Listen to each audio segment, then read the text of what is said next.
May I come in, sir? Yes, please do.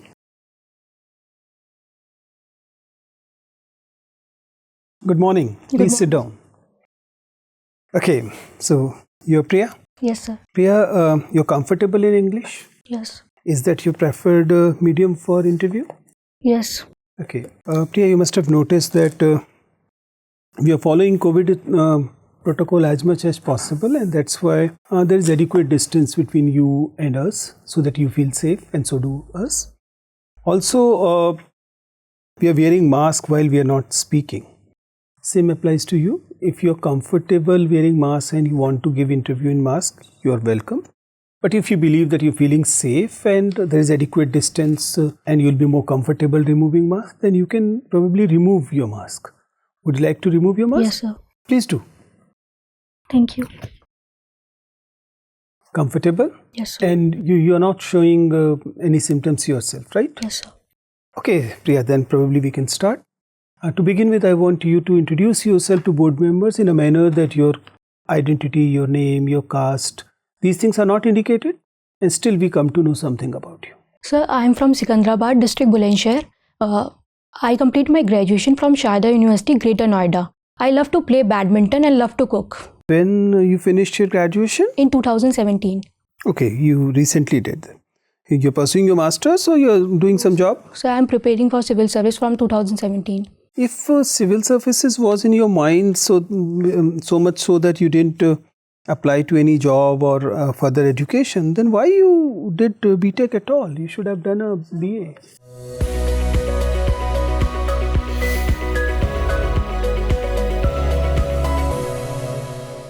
Sir, I did BTech for financially dependent. I want to be a financially independent. Sorry. Because as my parents think that courses like BA does not give you a future does not have a future scope. But if you do BTech and if you are not clearing civil service, then you have the option to go to the BTech and join any service in the corporate sector. That is true if you are practicing what you studied. If you just acquired a degree. I am doing freelancing. You're doing freelancing. What was your stream in BTech? So computer science. You did computer science. Good. And you are also freelancing. So what is your favorite programming language? So I basically do UI UX design. So HTML, CSS, JavaScript, jQuery. I work on these languages. Okay, that's interesting. Tell me, if you look at the dynamic web pages, generally the database linkages always create some issues here. What are important database linkages when we are into the dynamic web programming? So basically, if we see the government websites, the designs are very complex. They're not customer friendly or say citizen friendly. That's why there's a disturbance or say misunderstandings, or the customer does not understand the processes very well of the websites. But if we make the websites citizen friendly, then we can probably serve better in better manner. Anyways, Priya, but you have taken history as your optional paper. That's strange. Why? History you never studied? So basically there are three reasons behind this. Firstly, there is no optional related to computer science. Second, history has a overlapping with the GS mains papers 1. That's why I choose to read less and read very good, then focus on other subjects that I don't know. And history I read in the class 8th, 9th, 10th in my school. Okay, so there are many school of thought when it comes to history writing. Can you tell me what exactly is the difference between subalterns and Marxist? I know the similarities. What are the differences? Sir, I don't know. What is subaltern school of history writing? Sorry, sir. You're not aware at all. What is Marxist school of history writing? Marxist school of history writing basically focus on the I think there cannot be a think in it. Either it is there or it is not there. Sorry, sir.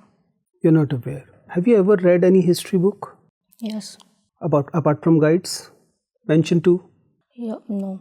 You have not read a single history book and you're here? No. Sir, I read history books. Guides? Yes. So you know nothing about the subject? No, sir, I know about the subject. What is history? So history tells about the past. Not tells. What is history? So history. What is the difference between history and narrative? So narrative is anything that we want to say something about it. For example, I want to say that this man is not good in nature, but history tells you the facts and also. History is about facts? Yes. Sure about it? What is historical fact and historical opinion?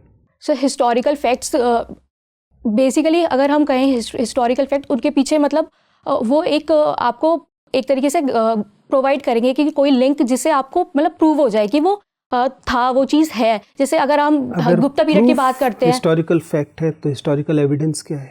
What are sources of history? ऐतिहासिक स्रोत क्या है? सब coins, if we say coins, inscriptions, books, writing. Like badminton also, right? You just mentioned. Why badminton is called badminton? Strange name for a game. There's no bad in badminton. Yes. So why is it called badminton? No idea. No problem. Sir. So Priya, Yes. should I ask question in English or you are comfortable in Hindi? So I'm not that fluent in English, but as I see that the questions in Hindi are very in difficult terms. Okay. I could understand. Okay. देखिए, उत्तर प्रदेश का इतिहास ये तो जानते होंगे कुछ? Yes. ठीक है. उत्तर प्रदेश के इतिहास में एक बहुत गौरवशाली इतिहास है पूर्वी उत्तर प्रदेश का. सरकी डायनेस्टी आपने जानते होंगे. So what? सरकी डायनेस्टी. ईस्ट ऑफ सिराज जानते हैं? नहीं. अच्छा बताइए, आपको हिस्ट्री ऑप्शनल में मैं किस क्षेत्र से प्रश्न पूछ? Modern India. Modern India. Very good. Modern India में क्या फ्रीडम स्ट्रगल या कुछ भी? So freedom struggle. Freedom struggle. ठीक है. अच्छा बताइए, सिंपल सा क्वेश्चन है. The first part of what freedom struggle generally B consider in between 1885 to 1905, right? This is called period of moderates, Yes. right? So actually, how you define moderate ideology of Congress? How you define? तो basically जो moderates थे वो लोग मतलब petitions वगैरह, petition, prayer, propaganda, इन पे focus करते थे. उन लोगों का No extreme propaganda. That is petition, prayers, prayer, and what? Protest. Protest. Not propaganda. उन लोगों को कहीं ना कहीं लगता था कि ब्रिटिशर जो हैं वो इंडिया के लिए एक मतलब अच्छे हैं, मतलब वो इंडिया को एक डेवलप बना सकते हैं. इसलिए वो लोग सोचते थे कि हम पिटीशन करेंगे तो हम एक तरीके से सेल्फ रूल प्रोवाइड कर देंगे. लेकिन जो एक्सट्रीमिस्ट थे उनको लगता था कि वो हमारे लिए ठीक नहीं है. लेकिन अगर हम देखें मॉडरेट्स ने भी डिमांड करने के लिए, मैं एक्सट्रीमिस्ट के बारे में नहीं पूछा. मैं आपसे पूछ रहा हूँ कि कांग्रेस की उस समय की जो मॉडरेट आइडियोलॉजी है उसको आप कैसे परिभाषित कर सकती हैं? कैसे परिभाषित करेंगे कि कांग्रेस की जो आइडियोलॉजी है वो मॉडरेट वाली आइडियोलॉजी है? सो वो बेसिकली प्रोटेस्ट, वो बेसिकली अमेंडमेंट चाहते थे एक्ट्स के. इसलिए मतलब जो उनके 1861 एक्ट आया, उनकी वजह से 1892 एक्ट आया, क्योंकि वो प्रोटेस्ट करते थे, वो डिमांड करते थे कि ब्रिटिशर्स हमें सेल्फ गवर्नमेंट दे या फिर हमें थोड़ा सा responsibility they in the administration, जो हम मतलब अपने लोगों के लिए अच्छा. पार्लियामेंट्री रिफॉर्म्स जानते हैं आप? यस, 1909. पार्लियामेंट्री रिफॉर्म्स का सबसे इम्पोर्टेंट प्रोविजन आपको क्या लगता है? Separate electoral. Separate electoral. कैसे डिफाइन करेंगे सेपरेट इलेक्टोरल को? सर बेसिकली डिफरेंट, मतलब मुस्लिम्स के लिए डिफरेंट दिया गया है और हिंदूज के लिए अलग. मतलब अगर कोई इलेक्शन होता है, for example non Muslim, sorry, only Muslim separate electoral. Yes please. तो अगर कोई इलेक्शन होता है तो उसके अंदर दो पार्टीज होंगे, तो दो पार्टीज या फिर जितने भी पार्टीज होंगे, तो उसमें जो मुस्लिम्स होंगे उनको एक सेपरेट उनको दिया जाएगा कि वो वोट कर सके. क्योंकि मुस्लिम्स के जो रिप्रेजेंटेटिव्स खड़े होते थे, अगर वो खड़े होते तो वो आ नहीं पाते थे इन द गवर्नमेंट कि वो रिफॉर्म कर सकें अपने मुस्लिम्स कम्युनिटी के लिए. Separate electoral is what constituency, selected constituency, where there were dominance of Muslims, right? Number one. Number two, on such constituency, only Muslims going to actually fight election, and only Muslims were allowed to vote. This is called separate electoral. How separate electoral is different from reservation? Sir reservation में हम कोई अलग से उनको मतलब provisions नहीं दे रहे हैं वोट करने के लिए, हम उनको अलग से एक तरीके से रिजर्वेशन दे रहे हैं कि इतनी जो सीट्स हैं वो रिजर्व्ड है पर्टिकुलर इनके लिए। ये नहीं है कि वो अलग से आके वोट करेंगे, मतलब उन लोगों का वोट अलग नहीं होगा, वो सारी कम्युनिटी एक साथ जाके वोट करेंगी। उसमें कोई ये नहीं होगा कि उनका रिप्रेजेंटेटिव खड़ा है तो वो मतलब उसमें आ सकता है। ठीक ठीक। चलिए बताइए, उत्तर प्रदेश से और दिल्ली में आपका बर्थ प्लेस है। यस। उत्तर प्रदेश के बुलंदशहर से आप बिलोंग करती हैं। बुलंदशहर के पास जो जेवर एयरपोर्ट बन रहा है, यस। बताइए जेवर एयरपोर्ट बनने से उत्तर प्रदेश को इन जनरल और आपके बुलंदशहर को इन पर्टिकुलर क्या क्या फ़ायदा है? सर अपॉर्चुनिटीज़ बढ़ जाएंगी एक तरीके से। जो स्मॉल स्टार्टअप्स हैं उनको थोड़ा फ़ायदा मिलेगा। किस तरह का startup? In which field startup? Any field, it will related to service और इट मैन्युफैक्चरिंग, और से क्या कहते हैं जो स्मॉल वेंडर्स शॉप जो होती है उन लोगों को भी फ़ायदा काफ़ी मिलेगा। थैंक। So, प्रिया, आप दिल्ली से हैं और उत्तर प्रदेश की बुलंदशहर से उत्तर प्रदेश से हैं और उत्तर प्रदेश की सेवा में जाना चाहती हैं। ठीक है, आपने हिस्ट्री ऑप्शनल सब्जेक्ट रखा है। आप मुझे बताइए, जब संविधान सभा का गठन हुआ तो किस पद्धति से रिप्रेजेंटेटिव्स का चयन हुआ? संविधान सभा जिसने हमारा संविधान बनाया, भारत का संविधान बनाया, कॉन्स्टिट्यूएंट असेंबली, तो कैसे चुनाव हुआ रिप्रेजेंटेटिव्स का? सिस्टम बताइए मुझे। सर प्रोपोर्शनल रिप्रेजेंटेशन हमने यूज़ किया था, इनडायरेक्ट इलेक्शंस हमने यूज़ किए थे। उसके अंदर प्रोपोर्शनल रिप्रेजेंटेशन हमने प्रिंसली स्टेट्स के लिए यूज़ किए थे, और इनडायरेक्ट इलेक्शंस हमने बाकी की जो क्या कहते हैं एक तरीके से रिप्रेजेंटेटिव प्रिंसली स्टेट से जो नॉन प्रिंसली स्टेट्स थी उन लोगों के लिए हमने इनडायरेक्ट इलेक्शंस यूज़ करे थे। तो कितनी सीट्स थी टोटल? Sorry sir. क्या कोई नॉमिनेशन का भी सिस्टम था? किसी को डायरेक्टली नॉमिनेट भी किया गया जिसने इलेक्शन फाइट नहीं किया? कॉन्स्टिट्यूएंट असेंबली का मेंबर आपको नहीं पता है? चलिए अभी बताइए कि उत्तर प्रदेश में अभी एक कानून की बहुत ज़्यादा चर्चा है, prohibition of unlawful religious conversion prevention, है ना? तो ये मुझे बताइए कि इसके फ़ायदे तो काफ़ी हो सकते हैं कि फोर्सफुल कन्वर्सन ना हो और शादी के लिए ही ना हो।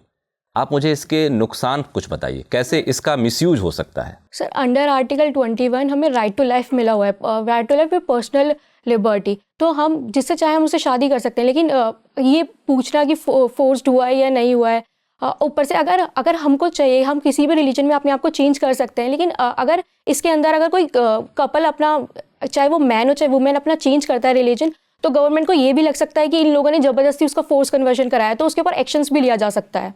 तो आपको लग रहा है कि ये जो एक्ट है वो पॉलिटिकल मोटिव से लाया गया है या फिर इसका कोई जेन्युइन कंसर्न है किसी पार्टिकुलर उद्देश्य के लिए? सर बेसिकली फर्स्ट अगर हम एक पॉइंट देखें तो वो हिंदू सेंटिमेंट्स को हर्ट नहीं करना चाहते थे, क्योंकि इसमें बेसिकली क्या हो रहा था कि जो मेनली केसेस आए थे पास्ट मंथ्स में, तो उसमें देखा गया था कि जो बॉय था वो मुस्लिम कम्युनिटी का था और जो गर्ल्स थी वो हिंदू कम्युनिटी की थी। तो मेनली जो हिंदू कम्युनिटी की जो फैमिलीज थी गर्ल्स की, वो ऑब्जेक्शन उठा रही थी इसके ऊपर, और ऊपर से सोसाइटी भी ऑब्जेक्शन उठा रही थी, क्योंकि सबको लग रहा था कि ये जो गर्ल है क्योंकि वो छोटी एज की है। और तो आपको लगता है कि ये हिंदू सेंटिमेंट को असुआज करने के लिए ही ये एक्ट लाया गया है? इसका कोई वैसा, और ये एंटी मुस्लिम है? सर मैं एंटी मुस्लिम तो नहीं कहूँगी, क्योंकि इसमें ज़रूरी नहीं खाली मुस्लिम और हिंदू की हो, अगर क्रिश्चियन और हिंदू करता है या फिर क्रिश्चियन और मुस्लिम करता है तो भी ये एक्ट अप्लाई होगा। जब से ये एक्ट आया है आप कुछ इंस्टांसेस कोट कर सकती हैं जहाँ पे हिंदू लड़के ने मुस्लिम लड़की से शादी की है और उसके अगेंस्ट मुझे ऐसे पर्टिकुलर तो नहीं पता, लेकिन मैंने न्यूज़ में पढ़ा था कि अभी जो शादी हुई थी तो क्या कहते हैं वहाँ पे पुलिस वालों ने जाके मतलब एकदम शादी के बीच में पूछ रहे हैं, बहुत ज़्यादा कर रहे हैं, तो वो शादी का जो माहौल था वो ख़राब हो रहा था इस वजह से। ओवरऑल अगर असेसमेंट करने के लिए कहा जाए तो ये हमारे जो कॉन्स्टिट्यूशनल जो गारंटीज़ हैं फंडामेंटल राइट्स के अंतर्गत उसके कॉन्फ्लिक्ट में है ये particular act? Yes sir, article 21 के कॉन्फ्लिक्ट में है। ठीक है। अच्छा आप मुझे बताइए कि 24 जनवरी 1950 का उत्तर प्रदेश के इतिहास में क्या महत्व है? उत्तर प्रदेश का नाम उत्तर प्रदेश कब रखा गया? 19 सर कहना ही यस। हाँ प्लीज़ गो अहेड। 1960s। नहीं आप गलत हैं। अच्छा मुझे ये बताइए कि यूनाइटेड प्रोविंस के बारे में आपने सुना होगा। यस। तो यूनाइटेड प्रोविंस का गठन कब हुआ और किस एक्ट के अंतर्गत हुआ जो आज का उत्तर प्रदेश है? Sorry sir. आपको नहीं पता है। मेरा अंतिम प्रश्न है आपसे, 7th शेड्यूल के बारे में सुना है आपने? Yes, Indian sir. कॉन्स्टिट्यूशन का 7th शेड्यूल किस चीज़ को डील करता है वो?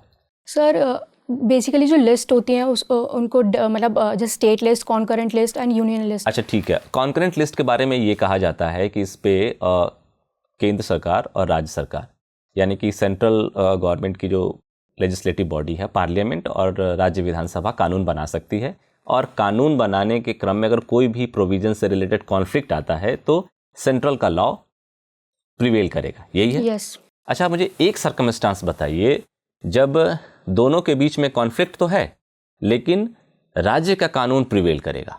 सर अगर वो प्रेसिडेंट से पहले परमिशन ले लें, सेंटर के लॉ आने से पहले अगर वो प्रेसिडेंट से परमिशन ले लें कि वो अपने लॉ के लिए, तो वो प्रिवेल कैसे? करेगा। वही मैं जानना चाहता हूँ सर अगर जैसे कोई भी लॉ है, अगर जो कॉन्करेंट लिस्ट में आता है, मान लीजिए एजुकेशन है जो कॉन्करेंट लिस्ट में आती है, उसके ऊपर कोई स्टेट गवर्नमेंट लॉ बनाती है तो वो फिर उसके बाद गवर्नर को भेजेगी अपने उसके लिए, उसके कंसेंट के लिए, हाँ। लेकिन गवर्नर उसे रिजर्व कर लेता है उस बिल को, और वो प्रेसिडेंट को फॉरवर्ड कर देते हैं। क्या किसी बिल को रिजर्व करना गवर्नर का डिस्क्रिशन है या फिर ये एक सिस्टम है कि कर सकता है? सर वो कर भी सकता है और उसमें प्रोविजन भी दिए हुए हैं कि अगर मतलब वो कॉन्स्टिट्यूशनल को थ्रेट कर रहा है, अगर कोई लॉ वो डायरेक्टिव प्रिंसिपल्स के अगेंस्ट है, कोई लॉ नेशनल सिक्योरिटी को हार्म कर सकता है कोई लॉ, तो बेसिकली गवर्नर रिजर्व कर लेते हैं उसको। ठीक है sir, please sir. Okay, Priya, yes sir. US has declared that it is rejoining the Paris Accord. Yes. How will it impact the environment concerns of the world?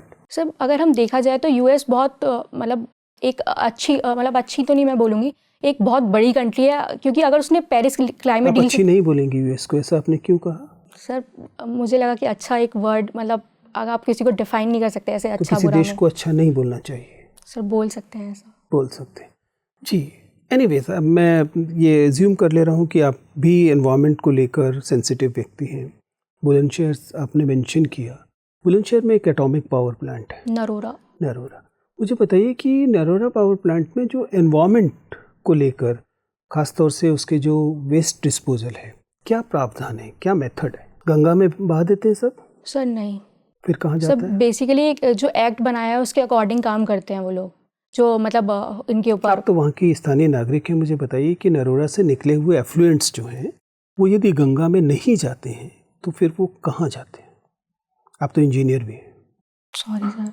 अगर उसे गंगा में नहीं बहाना है तो उसे ठीक गंगा के तट पे बनाया क्यों गया है? सर ये तो मुझे बेसिकली इसकी हिस्ट्री तो नहीं पता कि गंगा तट पे, लेकिन मुझे मतलब जैसे अभी हमने नमामि गंगे प्रोग्राम यूज़ करा, तो मुझे नहीं लगता कि कोई भी गवर्नमेंट, चाहे वो स्टेट हो चाहे वो सेंट्रल हो, वो अलाउ करेगी कि वो गंगा में बहा दिया जाए। और बेसिकली जब गंगा में इतने सारे लोग स्नान करते हैं, मतलब बात करते हैं, और बेसिकली बहुत ज़्यादा लोग, तो मुझे नहीं लगता वो उनकी हेल्थ को ऐसे अफेक्ट करना चाहेगा कोई भी, चाहे वो नरोरा पावर प्लांट के। आप एक लेमन टर्मिनोलॉजी में बात करिए, मैं एक इंजीनियर से पूछ रहा हूँ कि किसी पावर प्लांट से अगर कंटामिनेटेड पानी निकल रहा है न्यूक्लियर पावर प्लांट से, तो जाहिर है कि उसमें कुछ ग्रेडिंग होती होगी, उसमें होता होगा, कुछ चीज़ें बहाई जा सकती हैं, कुछ नहीं बहाई जा सकती। क्या प्रावधान होते हैं? सॉरी सर, नहीं मालूम। चलिए खैर कोई बात नहीं। अगर आप सिविल सर्विसेज में आती हैं उत्तर प्रदेश की और आप एक यंग ऑफिसर हैं, आप पाती हैं कि जो मान लीजिए आपने ट्रेनिंग ज्वाइन की और वहाँ पर बहुत सारे लोग जो कि आपके कलीग्स हैं, अंडर ट्रेनीज़ हैं, उन सब की उम्र आपसे बहुत ज़्यादा है और वे ये मानते हुए कि आप बहुत छोटी हैं, आपका बहुत ध्यान रखते हैं, आपको खाने पीने का पूछते रहते हैं, आपको कोई असाइनमेंट मिलता है तो उसमें हेल्प करते हैं, इफ़ेक्टिवली वो आपको किड ग्लविंग करते हैं। ठीक है ना? आप समझ पा रहे हैं? Yes, आपको sir. बराबर मानने की बजाय आपको बहुत सॉफ्टली, हालांकि वो आपका ध्यान रख रहे हैं, वो आपको परेशान नहीं कर रहे हैं। ऐसी स्थिति से आप कैसे उभरेंगी? सर मैं डायरेक्ट मैटर अपनाऊंगी, मैं डायरेक्ट उन लोगों को बोलूँगी कि यहाँ पर जो मैं पहुँची हूँ, तो मतलब मुझे पैनल ने कोई कुछ क्वालिटीज़ दे के सेलेक्ट किया होगा, प्लीज़ आप मेरा ऐसे ध्यान मत रखिए, मैं अपना ध्यान खुद रख सकती हूँ, मैं एक एडल्ट हूँ, अबव 18 हूँ, तो मुझे लगता है कि मैं अपना ध्यान खुद रख सकती हूँ। अगर मुझे कुछ ज़रूरत होगी तो मैं आपके पास खुद आऊँगी, मैं बहुत सॉफ्ट वे में ये कहूँगी उन लोगों से, उन्हें प्यार से समझाने की कोशिश करूँगी कि आप प्लीज़ मुझे ऐसे डील मत कीजिए, मैं यहाँ पे एक ऑफिसर की तरह हूँ, मुझे ये ठीक नहीं लग रहा है, मैं उनको बोलूँगी। Okay, and you think that's a best way of handling it? It's an officer-like method or it's a kid-like method? Sir वो लोग मेरे साथ कोई बदतमीज़ी नहीं कर रहे, तो मैं उनके खिलाफ स्ट्रिक्ट एक्शन तो नहीं लूँगी, इसलिए मैं उनको प्यार से ही समझाना चाहूँगी, क्योंकि मुझे लगता है कि नॉन वायलेंस से, या मतलब या फिर किसी के ऑब्वियसली आप अपने कलीग्स के खिलाफ वायलेंस तो वैसे भी नहीं इस्तेमाल करती, but isn't it a very kiddish method to handle it? जैसे स्कूल के बच्चे हैंडल करते हैं, ये वैसा नहीं है sir? Is it a officer like method of handling the thing? Sir ये मतलब मैं मानती हूँ ये किडिश मेथड हो सकता है सर, लेकिन मुझे लगता है बहुत सारी चीज़ें हमारे सॉफ्टवेयर में भी सॉल्व हो सकती हैं। उस चीज़ को हम मतलब ऑफिशियल वे में उसको ले जाके हम थोड़ा उसको कॉम्प्लेक्स नहीं बनाना चाहिए, मुझे ऐसा लगता है। Okay, Priya, it was very nice talking to you. Your interview is over. You can go now. Thank you.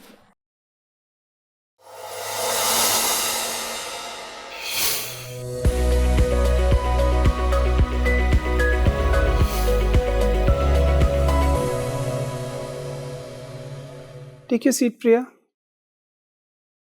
Okay. प्रिया, आपका इंटरव्यू 28 जनवरी को है। ओके, टेल मी, आपके हिसाब से इंटरव्यू कैसा था? किन एरियाज में आपको लगता है कि आपने ठीक किया है? कहाँ आपको लगता है कि आप और अच्छा कर सकते हैं? सर मुझे लगता है मेरे को हिस्ट्री में थोड़ा और ज़्यादा पढ़ने की ज़रूरत है, क्योंकि मैंने हिस्ट्री के आंसर्स अच्छे क्या दिए ही नहीं है। ओके, प्रिया, आपका इंटरव्यू चूँकि 28 जनवरी को है, इसलिए पहला सुझाव तो ये है कि समय को लेकर थोड़ा जुडिशियसली इस्तेमाल करेंगे। दूसरा, आपके इस निर्णय की का क्या कारण है कि आप इंटरव्यू अंग्रेजी में देना चाह रही हैं? क्योंकि आपकी हिंदी डेफिनेटली अंग्रेजी से मैंने बेहतर। मतलब 2-3 इंटरव्यूज़ देखे थे दृष्टि के, तो उसमें जो लैंग्वेज यूज़ हुई थी हिंदी, मतलब क्वेश्चंस पूछने की जो हिंदी में लैंग्वेज हुई थी, लाइक प्राइवेटाइजेशन को वो निजीकरण बोल रहे हैं, तो सर वो मैं समझ नहीं पा रही थी। तो मुझे लगा कि अगर मैं क्वेश्चन ही नहीं समझ पाऊंगी तो मैं आंसर क्या दूंगी। दैट्स ट्रू, बट अनफॉर्चुनेटली मुझे अंग्रेजी के पूछे गए सवालों में भी एक आध जगह ऐसा लगा कि आपकी लिसनिंग भी आपकी हिंदी में शायद थोड़ी बेहतर होगी। मैं ये मतलब कह नहीं रहा हूँ कि आप यही कीजिए, लेकिन मेरा सुझाव ये है कि इस पर फिर से विचार कीजिए। Okay sir. कि अगर आप मान लीजिए हिंदी में इंटरव्यू दें और बिना झिझके अंग्रेजी के शब्दों का इस्तेमाल करें, टर्मिनोलॉजी का, ठीक है, कोई परेशानी नहीं है उसमें। ओके, चलिए, let's get back to the interview. To us you are a good candidate on 2 counts. पहली बात, आप वहाँ अपीयर होने वाले कुछ यंगेस्ट कैंडिडेट्स में से होंगी, ठीक है, जिसका मतलब आपकी उम्र लगभग कितना, 23 साल के आसपास है? सर 24 आज हुई है। 24 साल, ओह, हैप्पी बर्थडे। Thank you. बहुत यंग कैंडिडेट्स में होंगी। पब्लिक सर्विस कमीशन में यूजुअली कैंडिडेट्स की उम्र 28 प्लस एक एवरेज रहता है, तो उस हिसाब से यंग कैंडिडेट होंगी। बोर्ड मेंबर्स आपको लेकर एक अच्छी फील्ड में होंगे, वो आपको लेकर सहज महसूस कर रहे होंगे, जिसका फ़ायदा आपको मिलेगा। यद्यपि इस कम उम्र का एक थोड़ा सा नुकसान ये होता है कि कई बार आपके आंसर्स में वो मैच्योरिटी का अभाव आ जाता है, जो खासतौर से एनालिटिकल क्वेश्चन। देखिए, फैक्चुअल क्वेश्चंस में जितना समय आपके पास है उस हिसाब से ब्रश अप कर लीजिए, जितना भी उसको जुडिशियसली इस्तेमाल करते हुए खासतौर से यूपी के फैक्ट्स को देख लीजिए। Coming to the optional paper, history बहुत बड़ा एरिया है, इसलिए ये दावा करना बहुत मुश्किल होगा कि आप उसको नए सिरे से तैयार करेंगे। फिर तैयार कर भी लेंगे तो फैक्ट्स आ जाएंगे, लेकिन हिस्ट्री को की जो एक समझ लंबे अरसे में पैदा होती है, उसकी कोशिश अब नहीं करनी चाहिए। तो आप ये कह सकती हैं शुरुआत में जब आपसे पूछा जाएगा कि जैसा आपने कहा कि मेरा अपना विषय नहीं था, इसलिए वह विषय जो कि मुझे जनरल स्टडीज़ में सबसे ज़्यादा मदद कर सकता था, मैंने उस विषय को चुना है। यद्यपि मेरा ये दावा नहीं है कि मैं इस विषय में पारंगत हो गई। ठीक है, तो आप पहले से थोड़ा सा सेफ बना के उसमें चल रहे हैं। हिस्ट्री को से लड़िए मत, ठीक है ना, क्योंकि इससे लड़ने से क्या होगा, इम्पैक्ट पर्सनैलिटी पर आएगा। देयर इज नो पॉइंट, क्योंकि आपकी नॉलेज तो पहले ही टेस्ट हो चुकी है, पर्सनैलिटी टेस्ट होनी है। Don't let this subject affect your personality. I mean fighting with the subject, go in flow with the subject, ठीक है। उससे जब भी हम किसी विषय से लड़ते हैं तो वो विषय हमारे व्यक्तित्व को नकारात्मक प्रभावित करता है। जब हम उसे जीने देते हैं अपने अंदर, तब वो बेहतर तरीके से रिफ्लेक्ट होता है, ठीक है। जो हिस्ट्री में जब हमने कहा कि गाइड कुंजी, हिस्ट्री में बहुत कम किताबें ऐसी हैं जिन्हें आप इफेक्टिवली गाइड कह सकते हैं। तो अगर आप कोई भी किताब का नाम लेंगे, विपिन चंद्रा या रोमिला थापर या एक्चुअल हिस्ट्री बुक्स हैं, ठीक है, बहुत कम किताबें ऐसी होंगी जिन्हें आप कह सकते हैं गाइड वो होंगी जिनकी किताब पे ऑथर का नाम ही नहीं होगा। ठीक है ना, आप समझे, हिस्ट्री में कह रहा हूँ, बाकी डिसिप्लिन में ऐसा नहीं है, लेकिन हिस्ट्री में यूजुअली अच्छे हिस्टोरियंस ने ऐसी किताबें लिखी हैं जिन्हें कॉम्पिटिटिव एग्जामिनेशन के विद्यार्थी पढ़ते हैं। तो इतिहास पे सीधे सीधे ये लागू नहीं होता, बाकी विषयों पर होता है। चलिए, specifics, your sitting posture is good. मैं ड्रेस पर कमेंट इसलिए नहीं कर रहा हूँ, मैं रिज्यूम कर रहा हूँ कि आप ये पहन के नहीं जाने वाली हैं। ठीक है ना, इसलिए हालांकि you should have hold your dupatta well. हाँ ठीक है, वो नीचे गिर गया था पूरे इंटरव्यू के दौरान। I don't know whether you realize or not.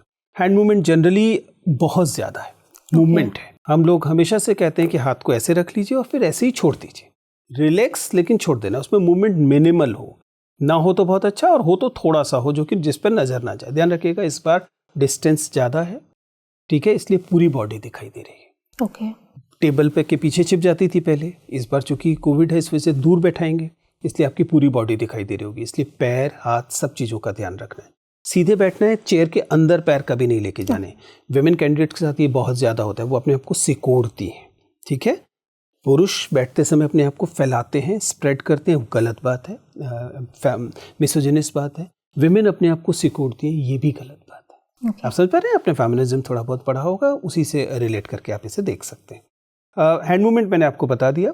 एक छोटी सी चीज़, आपके बोलने में स्पीड ज़्यादा है। हाँ, और आप इस बात को नहीं समझ रही हैं कि बोलने में पॉजेज उतने ही इम्पॉर्टेंट होते हैं जितने की वर्ड्स। तो अपने बोलने में पॉजेज को लेकर आइए।